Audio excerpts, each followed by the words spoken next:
She woke up screaming Marcus's name. Again. The same nightmare, the same flames, the same moment she reached the apartment building and knew, just knew that she was too late. That her baby was already gone. That she'd failed the one person who'd needed her most. Kendra's hand shot to her chest, feeling for the chain that wasn't there anymore, the one that had held Marcus's baby ring, the one that had burned with everything else.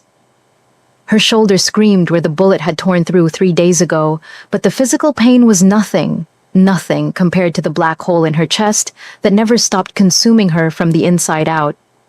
Kendra, Tajun's voice cut through the darkness. She hadn't heard him enter, hadn't heard anything over the sound of her own ragged breathing and the phantom crackle of flames that lived in her head now. He stood in the doorway of her recovery room, backlit by the hallway, and she hated that he was seeing this. Hated the witness, hated that she was still alive to wake up screaming. "It's 4 a.m., she said, her voice wrecked. "What do you want?" He stepped inside and closed the door behind him. In his right hand, he held something small. In the dim light from the single lamp, she couldn't make it out. "We found something." He moved closer, and the light caught what he was holding. A tiny piece of tech, no bigger than a grain of rice. "In your boot, the left one." Kendra went very still. Cold flooded her veins, washing away the heat of the nightmare, replacing terror with something sharper. Colder. "A tracker," she said, not a question. "Military grade, satellite linked." Taejun's voice was flat, professional, but his eyes were watching her carefully. "Broadcasting your location every 30 seconds. We swept you when you were unconscious after the first surgery. Found it embedded in the soul." The room tilted. She gripped the edge of the medical bed with her good hand, feeling the world restructure itself around this single piece of information. "How long?" Her voice came out barely above a whisper. "Based on the model, could have been there for months. Maybe longer. 8 months. Since Atlanta, since the night Marcus died, since the night she ran. They'd known. The whole time. Every city. Every safe house. Every moment she'd thought she was escaping. They'd been watching. Letting her run. Letting her exhaust herself. Playing with her like a cat with a mouse. And the whole time, she thought she was the hunter. She'd been the prey. Why tell me now?" She looked up at him, seeing the calculation in his eyes. "You found this 2 days ago. I wanted to see what you'd do." He sat down in the chair beside her bed, the one Minho had been camping in every day. "If you'd run again, if you'd try another escape." "And you didn't." He opened his palm, and the tracker sat there like an accusation, like proof. "You stayed. You trained my men. You made a promise to my son. So now I'm asking you..." His eyes met hers, dark and unreadable. "Who are you really running from, Kendra Hayes? And what do they want badly enough to track you for 8 months without making a move?" She stared at the tracker, at the tiny piece of tech that represented 8 months of false hope. 8 months of thinking she had any control, any choice. "They want me dead," she said. "But first, they want what I know." "Which is?" "Everything." She looked at him. "Names, dates, transactions, 6 governments, Taejun, weapons trafficking, child trafficking, contracts on civilians. I have encrypted files that could bring down officials in the US, UK, France, South Korea, Japan, and Australia. I have recordings, photographs, bank transfers, everything." His expression didn't change, but something flickered in his eyes. "And they've been tracking you for 8 months without recovering this information because I didn't just run. I set up a dead man switch. The files are encrypted on a server with a countdown timer. Every 72 hours, I have to input a code, or everything gets released to every major news organization simultaneously. WikiLeaks, The Guardian, The New York Times, everyone. And if you die? Same result. The code requires my biometric data, fingerprint and retinal scan. If I'm dead, the timer runs out. Everything goes public." Taejun leaned back in his chair, processing. So they can't kill you without triggering the release. And they can't capture me without me triggering it manually out of spite. She smiled, bitter and sharp. I've built the perfect trap. For them and for me. I can't die and I can't live. I just exist in this limbo, running, until they figure out how to break the encryption or I finally grow the balls to push the button myself. Is that what you were doing in Seoul? Working up the courage? The question landed like a fist. She looked away. I came here to fade away. Thought maybe if I just stopped inputting the code, stopped fighting, the contractors would get what they wanted and the information would go public anyway. Mutually assured destruction. Everyone loses. Except you'd be dead. That was the point. Silence stretched between them. Outside, she could hear the compound coming to life. Guards changing shifts, the kitchen staff preparing breakfast, the ordinary sounds of a criminal empire waking up. The tracker changes things, Taejun said finally. They've known where you were for 8 months. Seoul, this compound, everything. Which means they're planning something bigger than just killing me. Kendra's mind was already racing, pieces clicking into place. They could have hit me any time in the past 8 months, Atlanta, Paris, Bangkok, Seoul. But they waited. Let me run. Let me think I was safe. Why? She looked at the tracker in his palm, at the technology that had betrayed her, at the proof that she'd never been free. Because they're not trying to kill me anymore, she said quietly. They're trying to break me. They want me to input that code willingly, to hand over the encryption keys, and the best way to break someone isn't violence. She met his eyes. It's hope. Let me think I'm safe. Let me start to build something. Let me care about something again. And then take it away, over and over, until I'm so desperate for it to stop that I'll give them anything. Understanding dawned in Taejun's eyes. Minho, they know I saved him. They know I'm here. They know... Her voice cracked. She forced it steady. They know what happens when someone threatens a child in front of me. They've been watching me for 8 months. They know exactly what buttons to push. Taejun stood, paced to the window, stared out at the compound grounds where his son was probably still sleeping, safe and unaware. Then we remove the buttons, he said. How? He turned to face her. You said you have a dead man's switch. A timer. How long do you have? 36 hours. I input the code yesterday morning, right before the siege. And if we don't input it, the files release. Chaos. Every corrupt official I have dirt on gets exposed. Some of them will fall, some of them will fight back. All of them will want me dead even more than they already do. But they can't track you anymore. He crushed the tracker in his fist. We found this. We can sweep for others. Clean you completely. They'll know the tracker went dark. They'll escalate. Let them. His eyes were cold, calculating. You want to stop running? Then we don't run. We release the information. We burn their world down. And then we deal with whatever comes next from a position of strength, not fear. She stared at him. You're talking about starting a war.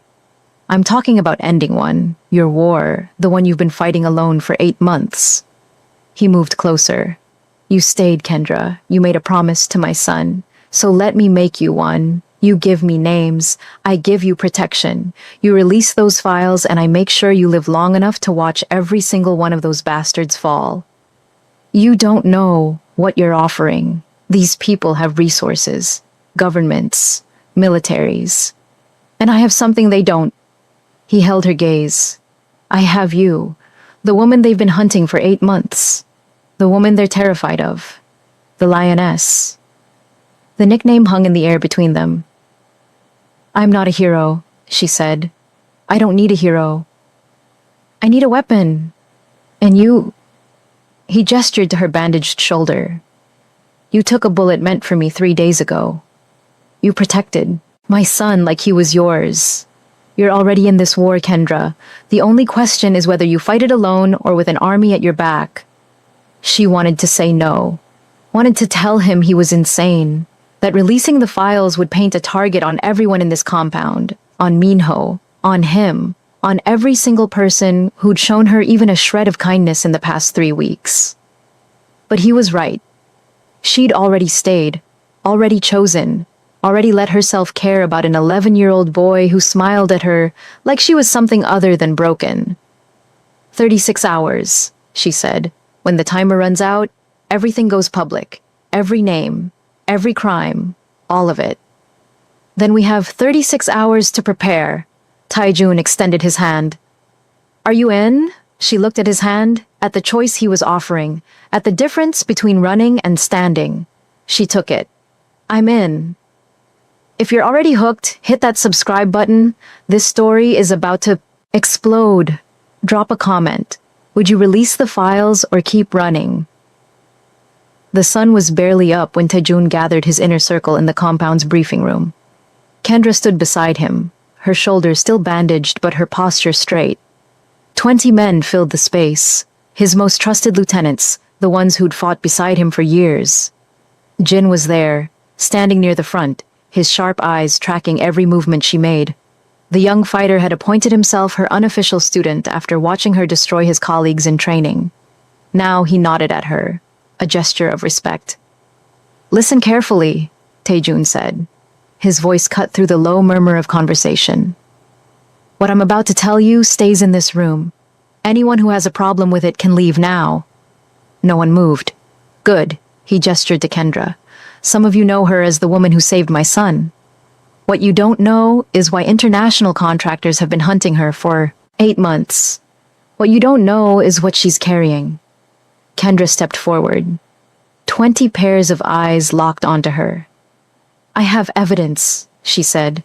Her voice was steady, clinical. Encrypted files detailing weapons, trafficking, child trafficking, and assassination contracts involving officials in 6 countries. The contractors who killed my son work for these people. They've been tracking me for 8 months, and 3 days ago, they found me here. One of the older lieutenants, a man with gray in his hair and scars on his knuckles, spoke up. Why haven't they just killed you? Because I set up a dead man switch. If I die, or if I don't input a code every 72 hours, everything I know goes public.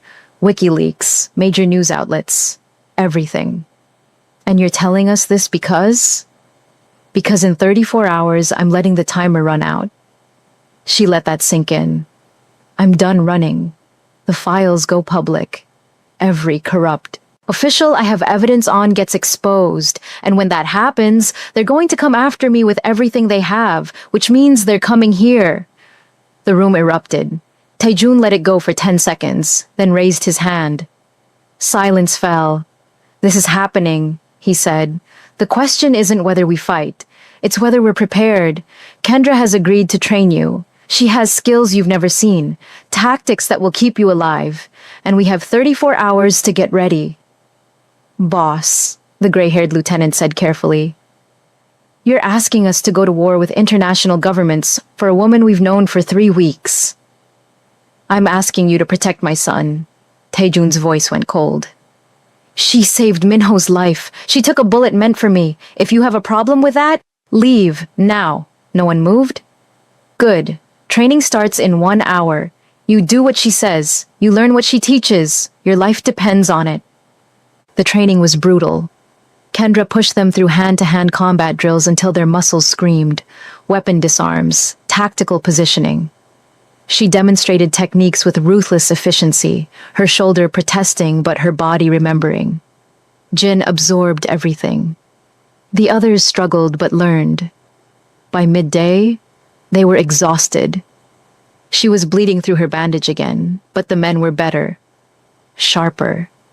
Minho appeared at the edge of the training yard during a water break. Can I try? He asked. Every head turned. Kendra's first instinct was to say no, but she'd promised him. Basic self-defense only, she said, and if your father says no... He said to ask you. Minho grinned. She spent the next hour teaching him stances, how to balance, how to create distance if grabbed. Nothing offensive, just survival. When he finished, beaming with pride, Taijun appeared. Well done, he said to his son. Can I keep learning? Taijun looked at Kendra. After everything settles, if she's willing. I'm willing, Kendra said. Then to Minho, tomorrow. I promise. The word felt heavy, dangerous, but looking at his face, she meant it. That evening, she found Taijun in his office, staring at maps of the compound. They'll hit us before the timer expires, she said. They know I'm here. They'll try to grab me before the files release. I know. I've tripled the guards, set up kill zones. We're as ready as we can be. It won't be enough. When they come, they'll come with overwhelming force. Military-grade assault. Then what do you suggest? She studied the maps. We don't stay here. We move, keep mobile, make them chase us. Where? Anywhere. Everywhere. We leave in 6 hours. Skeleton crew stays to make it look occupied. We take Minho and your best men and we disappear. To where? Eventually, your fortress, the one you mentioned. Your kinsmen. Taijun was quiet. They won't accept you easily. You're an outsider. A woman, black. They're traditional. Old-fashioned. I don't need them to accept me. I need them to obey you. It's not that simple. Then make it simple. You're their leader. Lead. He looked at her for a long moment, then nodded. We leave at midnight. Pack light. Be ready. At midnight, 3 black SUVs rolled out of the compound. Taijun drove the lead vehicle. Kendra sat beside him. Minho was in the back with Jin and 2 guards. The other vehicles carried his most trusted men. 15 total. They left the compound lit up, guards visible on patrol. Anyone watching would think they were still there. Where are we going? Minho asked, excited despite the late hour. An adventure, Taijun said. We're going to see your uncles. At the fortress? Eventually. First, we take the long way. They drove through. Seoul's empty streets, switching routes, doubling back, making sure they weren't followed. Kendra watched the mirrors, her instincts screaming at every shadow. Talk to me, Taijun said quietly. Keep me sharp. So she did. She told him about Marcus, about the time her son had insisted on wearing his dinosaur costume to the grocery store, about his gap-toothed smile and infectious laugh, and Taijun told her about Yuna, about her terrible cooking and beautiful singing, about how she'd wanted to save everyone. They talked until the city fell away behind them, until they were on mountain roads, climbing higher, the world shrinking to headlights and darkness. Minho fell asleep in the back. Jin kept watch, silent and alert. Thank you, Taijun said finally. For what? For staying, for trusting me with your story, for... He stopped. For being here. Where else would I be? Running, like you've been doing for 8 months. I'm tired of running. Good, because we're in this together now, whatever happens. Whatever happens. The words felt like a promise. They stopped 3 hours later at an abandoned building deep in the mountains. Taijun's men had used it before, a way station, off the grid, with supplies cached inside. We rest here for 4 hours, Taijun said, then we move again. They filed inside. The building was cold, empty, but defensible. Guards took positions. Kendra checked the perimeter while Taijun settled Minho into a back room with blankets. He's scared, Taijun said when he emerged. He should be. We all should be. He asked if you were leaving. What did you tell him? That you weren't, that you promised.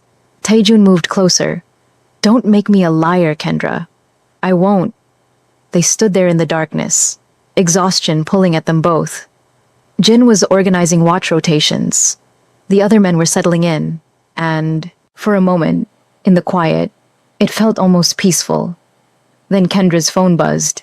22 hours left. We should sleep, Taijun said. You sleep. I'll take first watch. That's not... I can't sleep anyway. The nightmares. Better to be useful. He nodded, understanding. Wake me in 2 hours, we'll switch. But she didn't wake him. She let him sleep while she kept watch, her mind racing through scenarios, calculating odds, preparing for the war she knew was coming. Jin joined her on the roof at some point. Can't sleep either? He asked. Too wired. Me too, he laughed quietly. This is insane, you know?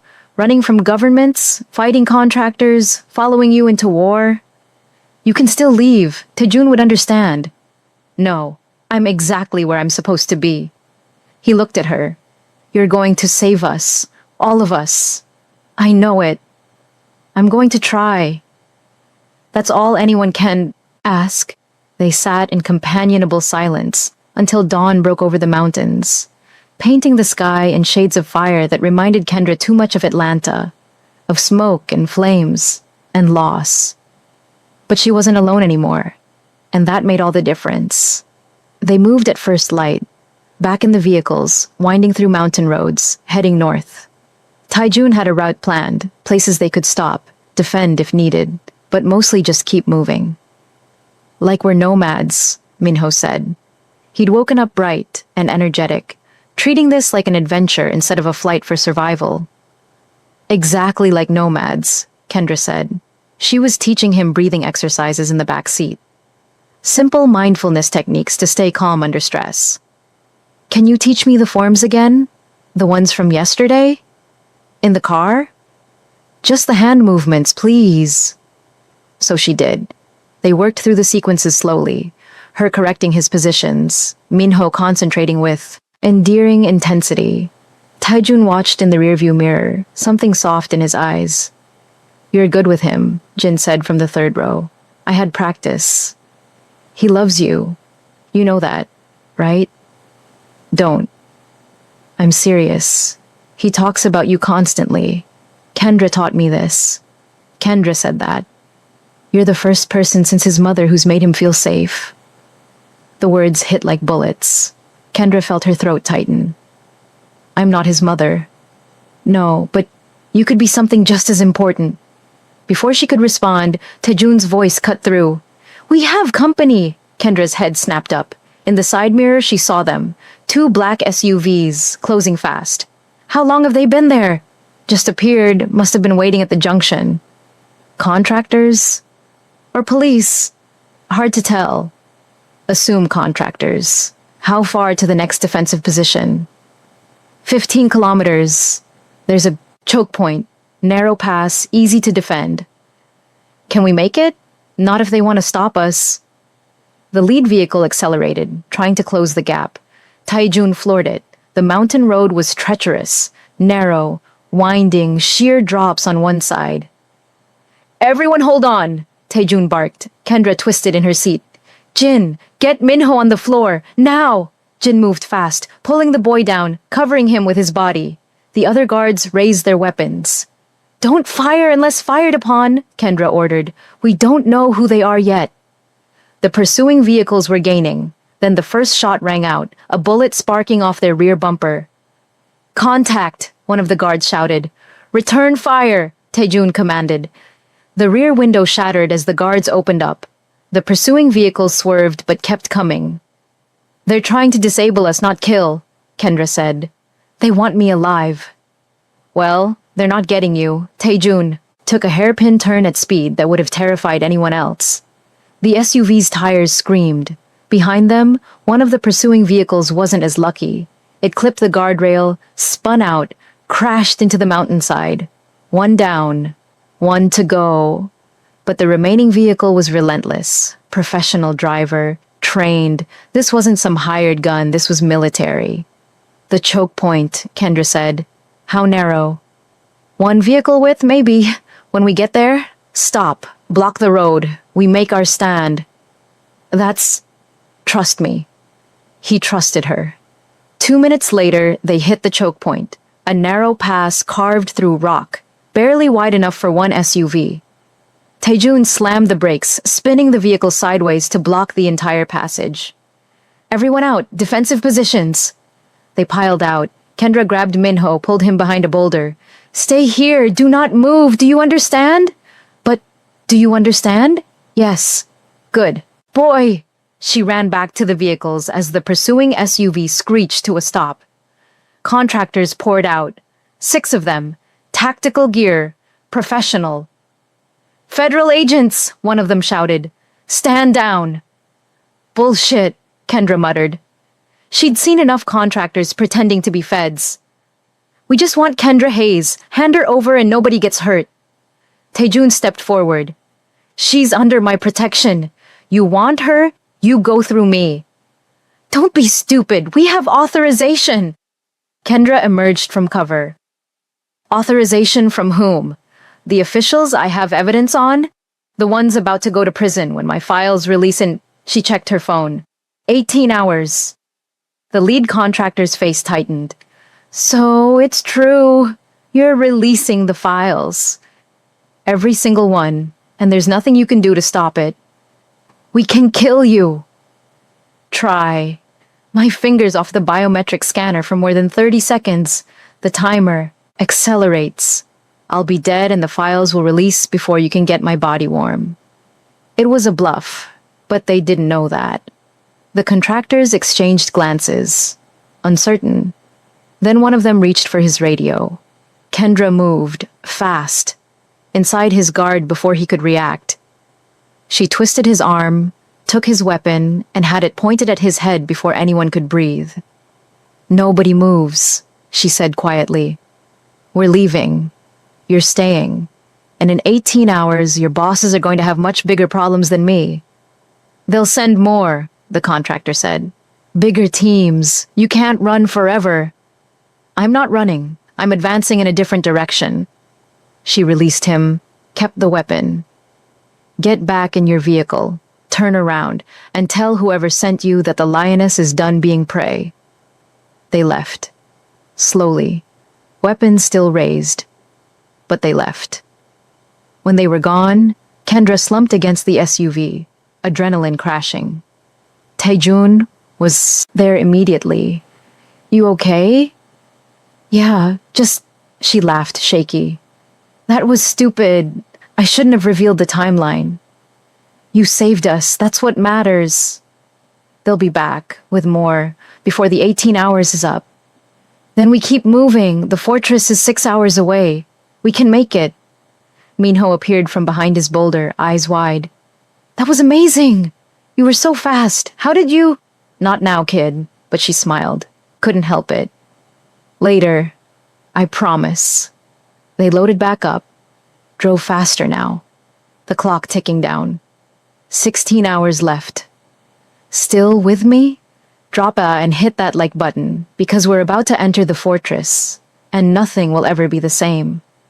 They drove for 6 more hours, winding through mountain passes, doubling back twice when they spotted surveillance. By the time they reached the fortress gates, everyone was exhausted. The fortress itself was impressive, built into the mountainside, traditional Korean architecture mixed with modern security. Stone walls, guard towers, the stronghold of Taejun's organization. Armed men waited at the gates, lots of them. Taejun got out first, spoke in rapid Korean to an older man, gray hair, hard eyes, clearly someone important. The conversation was tense. Kendra couldn't understand most of it, but she caught her name. Heard lioness. The older man looked at her through the vehicle window. His expression was not welcoming. He's not happy, Jin said quietly. I noticed. That's Dae-sung, Taejun's uncle, very traditional, very opposed to outsiders. Great. Finally Taejun returned. His face was tight. They'll let us in, but there are conditions. What conditions? You stay in the guest quarters, under guard. You don't train anyone without explicit permission. And you prove yourself useful, or you leave. Prove myself how? However they decide. Dae-sung wants to test you. Make sure you're not a liability. And if I fail his test? Then I override him and you stay anyway. But it'll cause problems. Division. We need unity right now. Kendra looked at the fortress, at the armed men watching her with suspicion and hostility, at the walls that could protect or imprison. Okay, she said. I'll play along. For now. The gates opened, they drove through, and Kendra realized she'd just entered a place where being the lioness wouldn't be enough. She'd have to prove she belonged. The compound inside the walls was larger than she'd expected. Buildings arranged in traditional style, training yards, living quarters.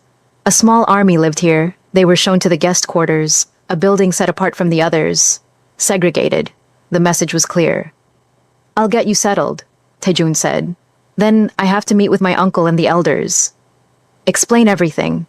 "Will they agree to help?" "They don't have a choice. I'm the head of this organization. But respect matters, loyalty matters. I need them to understand why you're here." "And Minho?" "With me, he'll be safe, I promise." After they left, Kendra explored her quarters. Spartan but clean, one room, one bed, bars on the windows. Not a cell. But close enough. Jin appeared in the doorway. "I'm supposed to guard you." "So I'm a prisoner." "You're protected. There's a difference." "Is there?" He didn't answer, just took up position outside her door. Kendra lay down on the bed, staring at the ceiling. Her shoulder throbbed, her body ached, and the timer on her phone kept counting down. 12 hours left. Then everything changed. She must have dozed because she woke to shouting outside. She jumped up, grabbed the weapon she'd taken from the contractor, and moved to the door. Jin was gone. The compound was in chaos. She stepped outside. Men were running, weapons being distributed, alarms blaring. Taejun appeared, striding toward her. "They're here." "The contractors?" "An advance team. They hit the outer perimeter. We repelled them, but they'll be back, with more." "How did they find us so fast?" "I don't know. But they did." He grabbed her arm. "We need to move you deeper into the fortress, the inner sanctum. It's the most defensible position." "Or a trap. If they breach, they won't." "You don't know that." "Then what do you suggest?" She thought fast. "We don't hide. We fight. Use me as bait. Draw them in. Ambush them in your kill zones." "That's insane. That's tactical. They want me. Let's use that." "Absolutely not. I'm not risking you." "You don't have a choice. Those files release in—" She checked her phone. 11 hours. If we can hold them that long, it's over. The world will know. They'll have to back off or face exposure. Or they'll kill everyone here to silence witnesses. Then we make sure they can't. We fight. Together. Like you said. Taejun looked at her. Something passed between them. Understanding. Agreement. The acknowledgement that they were past the point of safe choices. "Fine," he said, "but you follow my lead. This is my fortress, my men, my rules. Your fortress, my war, our fight." He almost smiled. "Fair enough." They ran together toward the command center. Around them, the fortress was transforming into a battleground. Men taking positions, weapons caches opened, the machinery of defense grinding into motion. Inside the command center, Dae-sung and the other elders were gathered around tactical displays. They looked up when Taejun entered, their eyes hostile when they landed on Kendra. "She shouldn't be here," Dae-sung said in English. "Probably for her benefit." "This is family business." "She is family," Taejun said, "and she's the reason they're coming, which makes her part of this whether you like it or not." "She's brought war to our door." "I brought family to safety. There's a difference." Taejun's voice went cold. "Now, either help me defend this fortress or get out of my way." Tense silence. Then Dae-sung nodded slowly. "Tell us the plan." Kendra stepped forward, pointed at the tactical display. "They'll hit here, and here. Simultaneous strikes to divide your forces. But what they really want is me, so we put me here." She indicated a position in the inner courtyard. "In the open. Bait. When they commit to grabbing me, we collapse on them from 3 sides. Trap them in a kill zone." "That's suicide," one of the elders said. "That's tactics. I've run this exact operation a dozen times. It works." "And if you're wrong? Then I die and the files release anyway. Either way, we win." Dae-sung studied her. Really looked at her for the first time. "You're serious." "I stopped running. I'm not starting again now." Something shifted in his expression. Not acceptance, but recognition. "You have steel in your spine, lioness. Perhaps you do belong here." "I don't need to belong. I need to survive the next 11 hours." "Then let's make sure you do." They planned fast. Kendra laid out the tactics. Taejun's men would execute. Dae-sung grudgingly admitted her strategy was sound. One thing, Dae-sung said, if you survive this, you train with our men. Prove you're as good as your reputation claims. And if I don't? Then you leave. We won't harbor someone who can't pull their weight. Fair enough. They shook on it.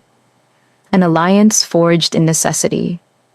Outside, the sun was setting, casting long shadows across the fortress, making the stone walls look like they were bleeding. Taejun found her on the battlements, checking sight lines. You don't have to do this, he said. We can hide you, protect you. I'm done being protected. I'm done being hidden. She looked at him. I'm done being afraid. You're not afraid. You're terrified. I can see it. Yeah, I am, but I'm doing it anyway. That's what courage is, right? Being scared and doing it anyway? That's what stupidity is. She laughed. Actually laughed. Maybe, but it's my stupidity. And I'm seeing it through. He moved closer, took her face in his hands. If you die out there, then you make sure Minho knows I tried, that I didn't give up, her voice caught, that I loved him, like he was mine. Tell him yourself. After this is over. Deal. He kissed her, hard and desperate and full of everything they hadn't said. When they pulled apart, her lips were tingling and her heart was racing. For luck, he said. I don't believe in luck. Neither do I, but I believe in you. The words settled over her like armor. She nodded. Let's go to war. They came at full dark. 40 contractors. Maybe more. Professional assault team with military precision. Kendra stood in the inner courtyard, illuminated by floodlights. A target. Bait. Every instinct screaming at her to run, to hide, to fight. But she stayed. Waiting. The first breach came at the east wall. Explosives. Gunfire. Taejun's men engaged immediately. Then, the west wall. More explosives. More gunfire. And then the main gate. They blew it with shaped charges, and contractors poured through the gap like a flood. Kendra raised her weapon. Waited. They saw her. Recognized her. Converged. That's it, she whispered. Come get me. They committed. 20 contractors breaking formation, rushing toward her, thinking they had her. Taejun's voice over the radio. Now, the trap sprung. Hidden positions opened fire from 3 sides. Crossfire. Kill zones. The contractors were caught in the open. Exposed. Boxed in. It was carnage. Kendra moved. Not away. Toward them. Into the fight. Her weapon barking. Her body moving on pure instinct and training. She dropped 3 contractors before they even registered she'd moved. 4 more went down to Taejun's men. The rest scattered, trying to find cover that didn't exist. And then she saw him. The lead contractor. The one from the checkpoint. He saw her too. You, he snarled. Me, she said. They clashed. Hand to hand, brutal, professional. He was good. Better than good, but she was desperate. She got inside his guard, drove her knee into his gut, twisted his weapon away, and put a bullet in his chest. He went down hard. Around them, the battle was turning. Taejun's men had the advantage. The contractors were breaking, retreating, but more kept coming, wave after wave, like they had infinite resources. There's too many, Jin shouted over the gunfire. He was right. They were being overwhelmed. Kendra ran to Taejun's position. We need to fall back, inner sanctum, bottleneck them. Already giving the order. They retreated in controlled chaos, fighting every step. Jin stayed close to her, covering her blind spots. The other men provided suppressing fire. They made it to the inner sanctum, a fortified building in the center of the fortress. Stone walls 3 feet thick, defensible. Taejun sealed the doors. We hold here. For how long? Kendra checked her phone. 3 hours left. 3 hours. Then it doesn't matter anymore. Outside, the contractors regrouped. She could hear them. Planning. Organizing. They're going to try to breach, she said. Let them try. We're ready. But she could hear the exhaustion in his voice, see it in his men's faces. They'd been fighting for hours. How much longer could they hold? Minho appeared from the safe room deeper inside. His face was pale but determined. I want to help, he said. No, Taejun and Kendra said simultaneously. But no, Taejun repeated. You stay in that room, no matter what happens. Promise me. Papa, promise me, Minho. I promise. He disappeared back inside. Kendra felt her heart crack. If they didn't survive this, that boy would lose everyone. She wouldn't let that happen. I have an idea, she said. It's crazy, but it might work. I'm listening. We negotiate. What? We negotiate. They want me. I offer to go with them, willingly, in exchange for everyone here going free. Absolutely not. Hear me out. I go with them. But before I do, I trigger the dead man's switch early. Release everything. They get me, but it doesn't matter because the files are already out. They'll kill you the second you're in their custody. Probably. But everyone here lives. Minho lives. You live? That's worth it? Not to me? Taejun, no. He grabbed her shoulders. We fight together or not at all, remember? You don't get to sacrifice yourself. Not for me. Not for anyone. But no, she wanted to argue, but she could see it in his eyes. The absolute refusal to let her go. Fine, she said. Then we fight, all of us, until the timer runs out or we're all dead.